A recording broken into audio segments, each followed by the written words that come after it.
Good morning, everyone. It is Facebook Live Wednesday. I have my new candle. It is water, mint, and eucalyptus. So, as I prepare to discuss the importance of detachment, it's almost like being attached to this flame or this candle. I have to blow it out. One day the candle will be used up. But what if you're attached?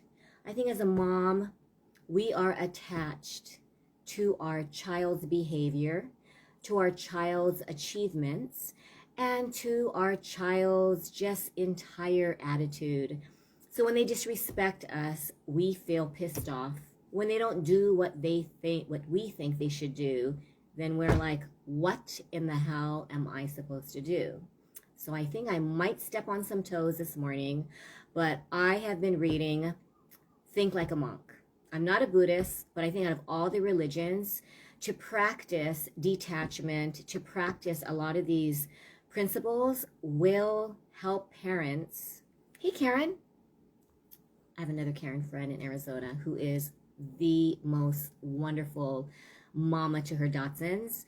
Thanks for watching. So detachment can be for parents of fur babies, of people who do not have any significant others or children, because we need to learn, in order to have peace, to truly detach of any outcome that we feel must take place in order for us to have peace.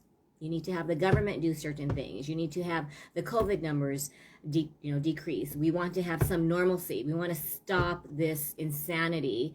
But do we have control over it?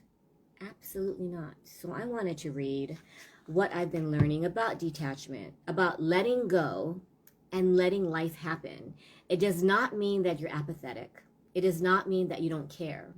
But as a parent, we need to, it's like parental permission. Oh, it's my friend Terry Lynn. Good morning. So detachment, letting go, letting it happen, allowing your child to live his or her journey without mandating or dictating what you feel should be the best journey for them.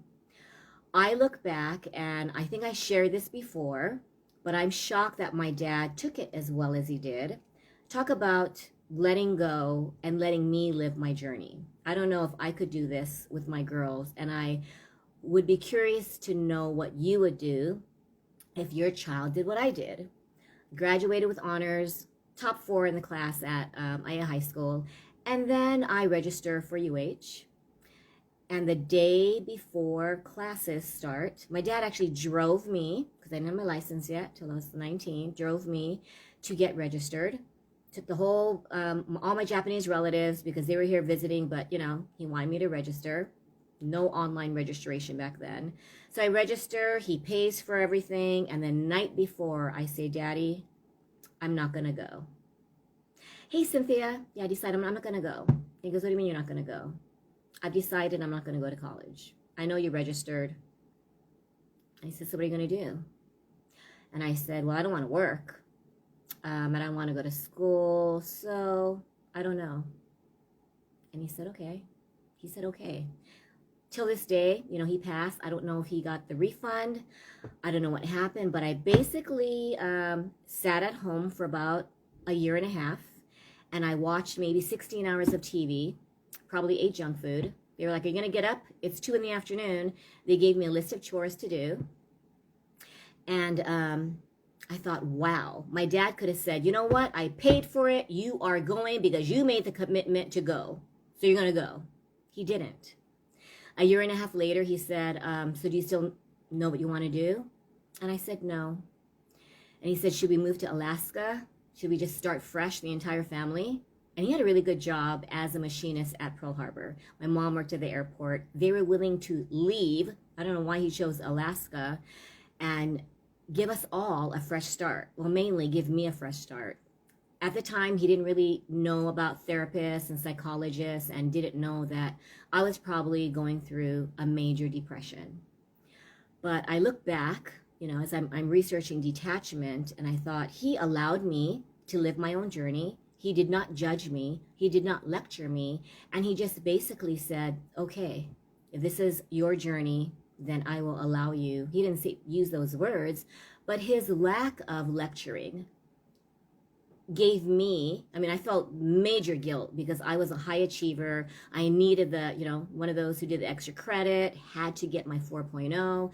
And if I got a 90, it was like, oh my God, that was almost a B. And now that I tutor, I meet a lot of parents. I just met one this past week. I've been tutoring him since June.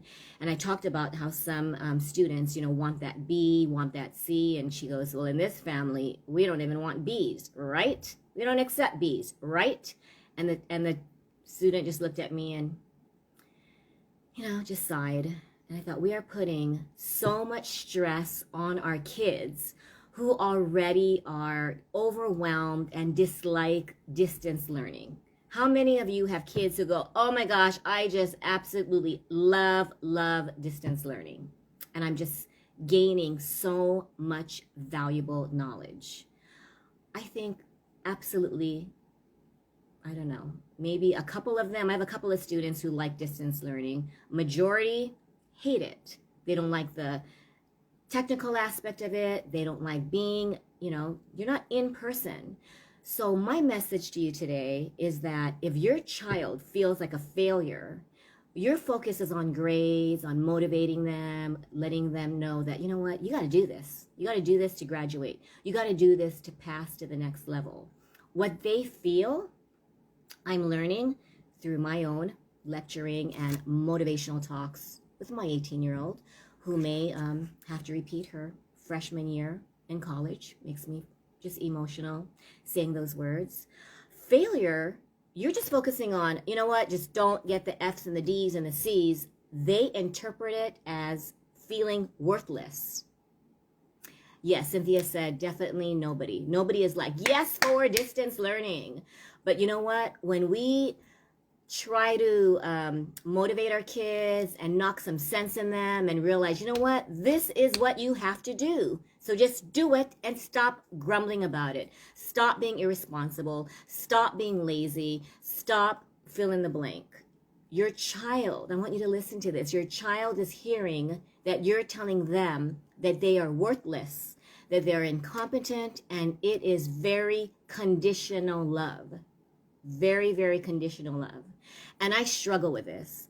My daughter wanted to watch some shows, and I just said, well, you can either choose to get the F, which I'm fine with, or maybe you can do whatever you can until December 15th or 18th and maybe get a D. At least you'll pass. And then I walk away, and I just see her just shut me down.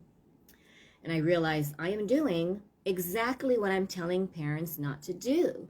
But I think as a mother, as a nurturer, as someone who is just connected to your child, you want to see your kids succeed. You want to see your kids responsible, right? You want them to be resilient. You want them to be prepared for life as a responsible adult. You just detest saying laziness. You don't want to see them unmotivated or not doing what they need to do. This is your kids. I just don't want to do it. Why? Because I see no value in it. I see no use in it. And I'm realizing even if I say, do you want to graduate? They're like, yeah, I want to graduate. But inside they're like, I don't want to graduate if I have to do this stupid work.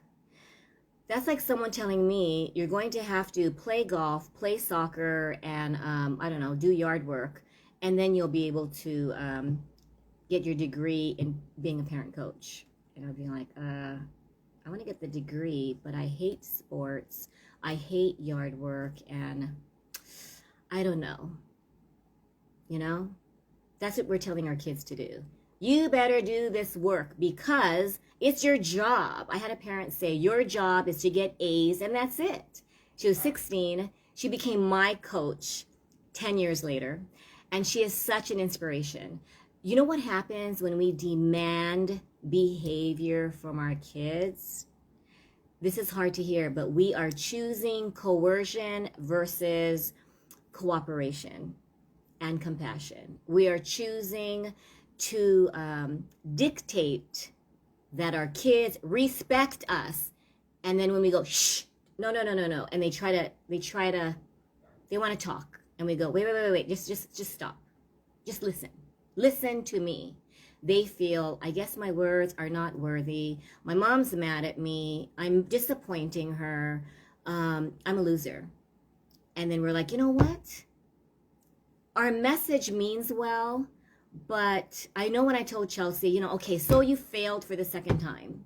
Some people fail 5 times. And she looks at me, and I know she says, so that means I'm going to fail 5 times? That means you don't have, I guess I shouldn't have faith that I'm going to, you know what? I'm never going to get my license.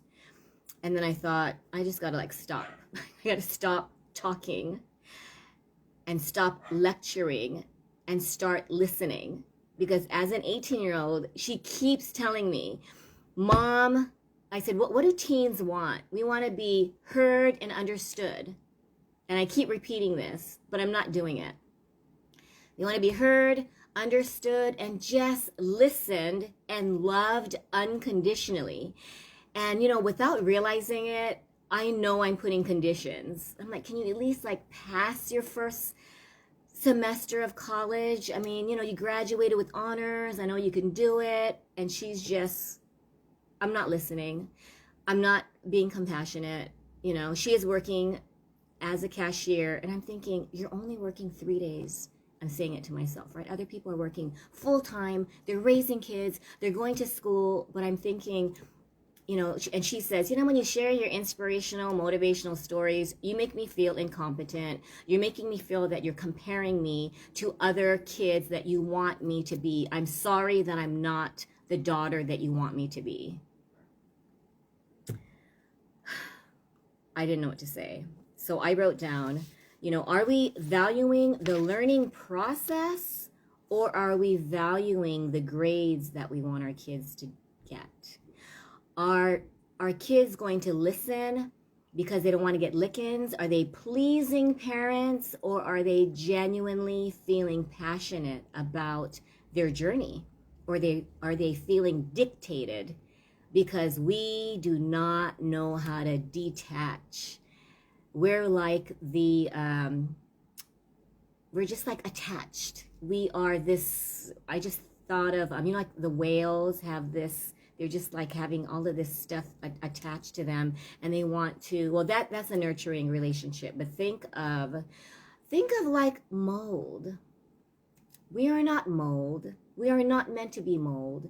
But our kids see us as mold. They're trying to grow. And we're trying to do this motivational, sometimes lecturing. So we lecture instead of listen. We demand respect. But as we're demanding respect, we are not role modeling respect. Because in our eyes, and I've been there, we demand respect because we are entitled to respect. So I just came across things that you should never say to your children. And I'm guilty with a lot of these. One of them is, I do everything for you. And I'm only asking you to, you don't appreciate what I do. How's this one? You did well, but you could do better. It's not that big of a deal. Stop being such a baby. Do I have to tell you this 100 times? Stop crying, you'll be fine. Chelsea, my 18-year-old, said, parents they just have to stop minimizing what they're going through.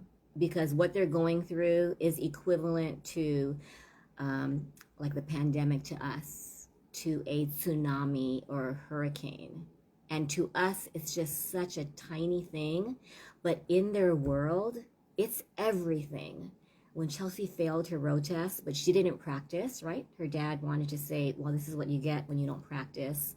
We're telling you to practice. You're not practicing. You're not, but when we tell them everything that they're not doing, they hear, oh yeah, because you're a failure. You know why? You know why you're a failure? Because of this and this. You know why you're worthless? Because of this and this. And I just give up because you are hopeless. You're a failure, and I'm even embarrassed to be your mom. I've actually said that. I'm checking off everything you said not to say because I say it. Terry. Yeah, I should make a little poster of 20 things you should never say to your children. But I just wanted to share a few of them. So yeah, so the things that I was walking my dogs, trying to meditate, and the things that came up to me, because I don't want to make this long, is do you want to choose cooperation versus coercion? Do you want to emotionally connect with your child, or do you just want a child who obeys because of your threats? Because the lickings and the threats and the punishment, they give you what you want in the short term. What it also fosters is resentment, rolling eyes, disrespectful behavior, and a child who does not feel genuinely loved. And one of my cousins, who was a principal, special ed teacher, taught English as a second language in the Amazon, she said, you know, if parents don't emotionally connect with their children, they will continue to have conflict. But once they emotionally connect, and these words just really resonated with me, if a parent emotionally connects with their child will want to walk on water for them. Their child will want to just really just be part of they would want you to be part of their journey. But if we demand and we create conflict and we mandate that they do this, this, and this, and we remind them, did you do this, this, and this? They hear, I guess my parents don't trust me. If they hear, you know, just do it and get it over with. They hear, I guess they don't want it to be my time frame. They want it to be their time frame. So I shared a little story with Terry about my 24-year-old and about a parking ticket. And she said, I'm going to do it. And then there was a notice that said, you know, like last chance, legal ramifications. I mean, it's like a real serious thing. And she says, Mom, just stop. Just stop. I have 6 more days. 6 more days. And her dad and I are thinking, I would pay it the minute I open the envelope, you know, like 9 months ago. And then a couple days later, she said, it's paid. Are you happy? It's paid. I might not have done it according to your time frame, but I paid it within the deadline. And I felt just so small because I emotionally disconnected. She, I know, thought that I didn't trust her, that I saw her as an incompetent adult because she is 24. And I told myself I wasn't going to remind her, but I did these very subtle things like put the ticket like where her breakfast was. And then the ticket went where her toothbrush was. And I was very, I don't know. I'm doing what I'm telling you guys what not to do, but I'm learning the consequences of conflict. So you can go ahead and do what our default. We have to reprogram our neural pathways. As a certified neuro-linguistic programmer, I am failing at reprogramming my neural pathways because, hey Joe, because you know what we need to do is foster better communication with our children so that even with their adult kids, we don't want to have them want to emotionally disconnect. These are the adult kids who will not visit you, will not Zoom call you. I have grandmothers who rarely see their grandkids now. Because of COVID, they can only connect with them via Zoom or phone calls. Well, guess what? If you have an 8-month-old, that 8-month-old grandchild can't connect with you. Hey, Jess. Jess is responsible for all of this. I would not have started Facebook Live. I would not have done the parenting tips. I would not have done a lot of stuff. So thank you, Des. But you know, the whole thing is compassion versus just this coercion where we are forcing our kids to do what we know is right. And when we force them, they disconnect to the point where they will rebel, they will resent, and they will just disconnect. Do we want that? I just interviewed a Hawaiian healer. His name is Doug Ahi, and he said something very powerful. He said, the way we parent today cannot be the way our parents parented us, because the generation, this generation thinks differently. They value things differently. Hey, Alexis from Texas. Thanks. She said, great advice. I'm just like babbling sometimes. I have all these notes, and half the time I just go on and I, speak on top of my head instead of really looking at my notes. But I wanted to end here. Do you want your kids to just please you and obey you to avoid the consequences, or do you want them to foster and choose willingly and learn, right? That you want your child to learn self-discipline without being coerced. You want them to find their passion without dictating, you need to be passionate about your schoolwork or else you're going to fail and repeat whatever grade. You need to be passionate and care about doing this work or you're going to fail. I don't know what I did, but I did a research, and 80% of billionaires never graduated from college. I still have to reread that. But the point is, I was telling my daughter this morning, I'm the one with a college degree, and my husband, who barely graduated from high school, he's okay with me sharing that. He knows he's my example of someone who's a sales engineer at Spectrum, respected, hard worker, just very, the work ethic is there. And the type of person who will help an old lady find her car in the parking lot at Walmart, who used to, when he moved to Oahu from Maui, he would stop at every stalled car and help them. And I said, I know it's cruel, but you cannot help every single person that has a stalled car. And he looked at me like, what? Because we would do that all day, and I felt very rude, and they're very opposite of empathy, and I didn't know how to explain, Oahuans, as he used to call us. Now he's an Oahuan, but detaching doesn't mean you're apathetic. It doesn't mean that you don't care. When you're detaching, you're allowing your child to soar on his own. You have to take away the training wheels. You have to let your baby bird, fall. You want them to fly, but will they fall? Yes. So see that failure as a positive. Yeah, this is going to be really rewiring your mindset. Every failure is an opportunity to grow and build resilience. I read a lot of books on the gift of failure when Chelsea was failing as a sophomore. I watched a lot of TED Talks on how children must learn to fail, and we cannot prevent them from failing. And that's a tough one. That's a real tough one. So when you read about detachment, when we force our kids to do their schoolwork, we are training them to detest the academic process. We are training them to hate school. And I remember I loved school because it just made me feel competent. I loved getting A's. And then I thought, why? It was truly ego driven. Did I care about learning? Absolutely not. I didn't care about learning at all.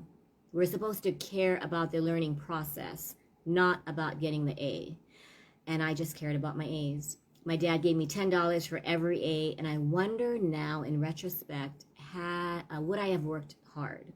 So my main message as I end here is, let's choose emotional connection versus wanting a child to obey and get passing grades and even pass the grade. Because right now, we might need to have our child experience failure. I'm going to close with a story about, I went to a Friendship Christian graduation where my daughters went to, Chelsea went through 7th grade, Sabrina went to Friendship Christian from 4th grade through 8th grade. So during one of the graduations, there was a girl who said, I had to repeat 12th grade, and it broke my heart. but I know now that it was my journey and I was meant to repeat 12th grade because I learned so many life lessons and I built resilience. I'm a much stronger person now after repeating 12th grade. And I just thought, wow. And then I saw another valedictorian who said, you know what, I only learned how to be the A student. I don't know how to handle real life. So when I get into the real world, I'm not going to know what to do because I only know how to achieve within the classroom.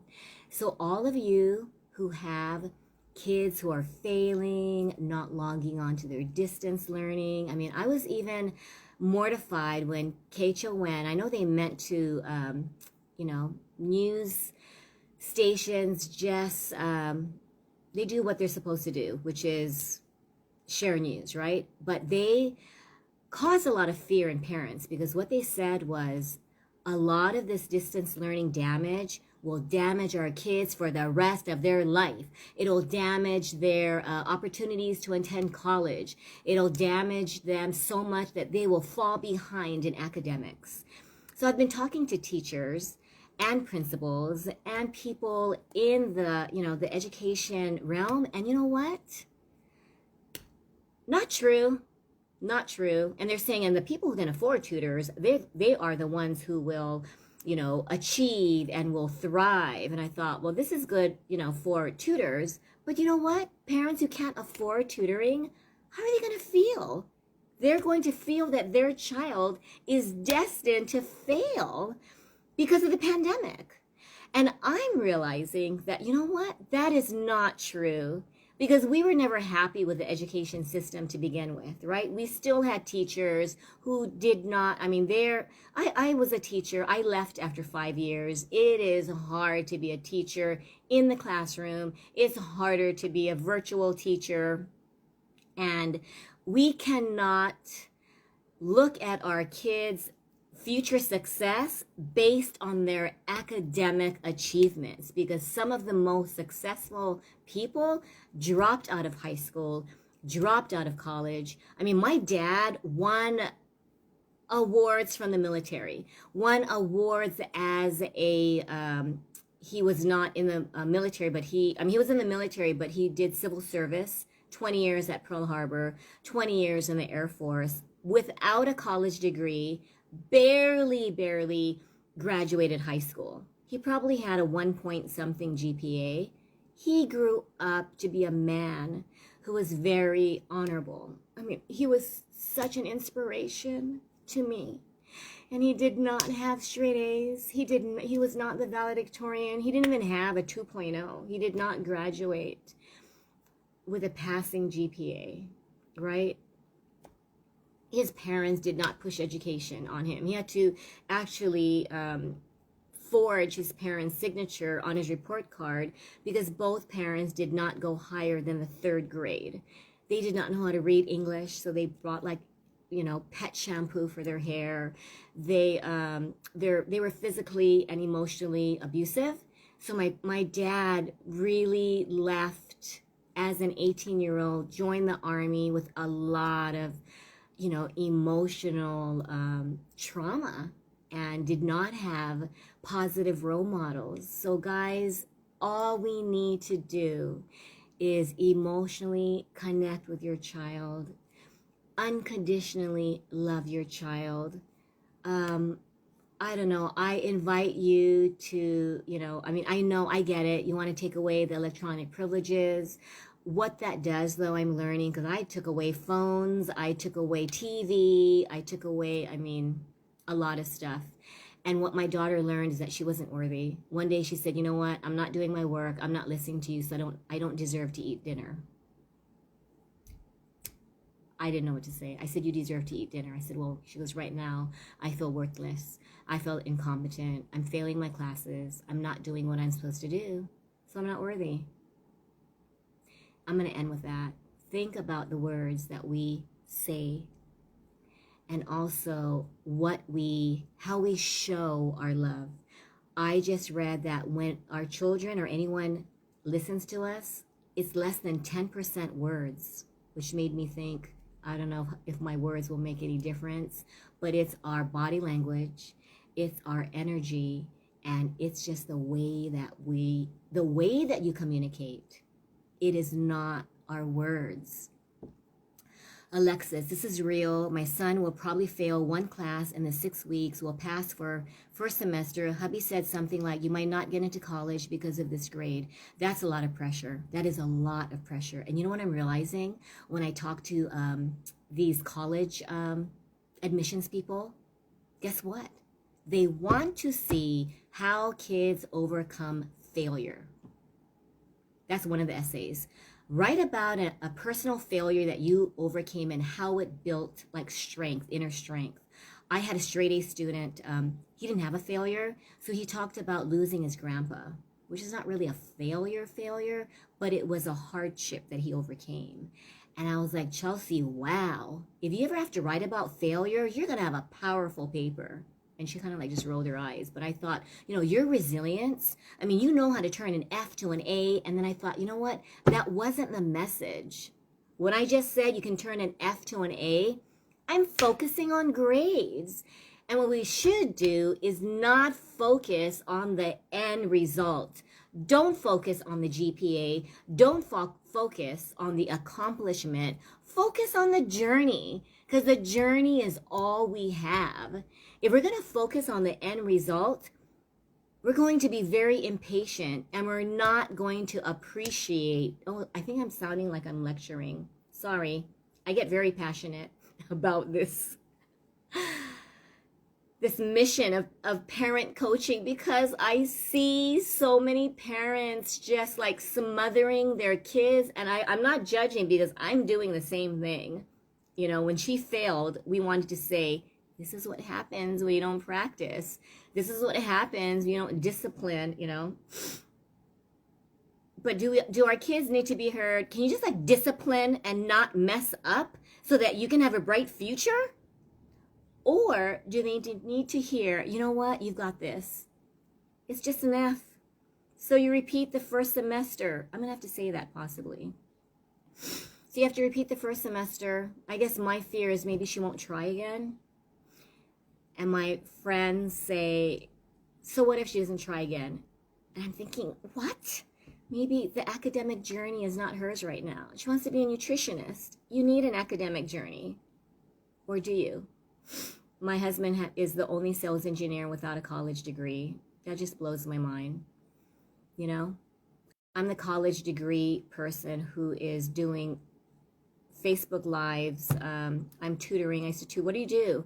Oh, Miss Karen tutors at McDonald's. So I have this virtual kindergarten. So when we meet in person, Terry, damn, we need some alcohol right now.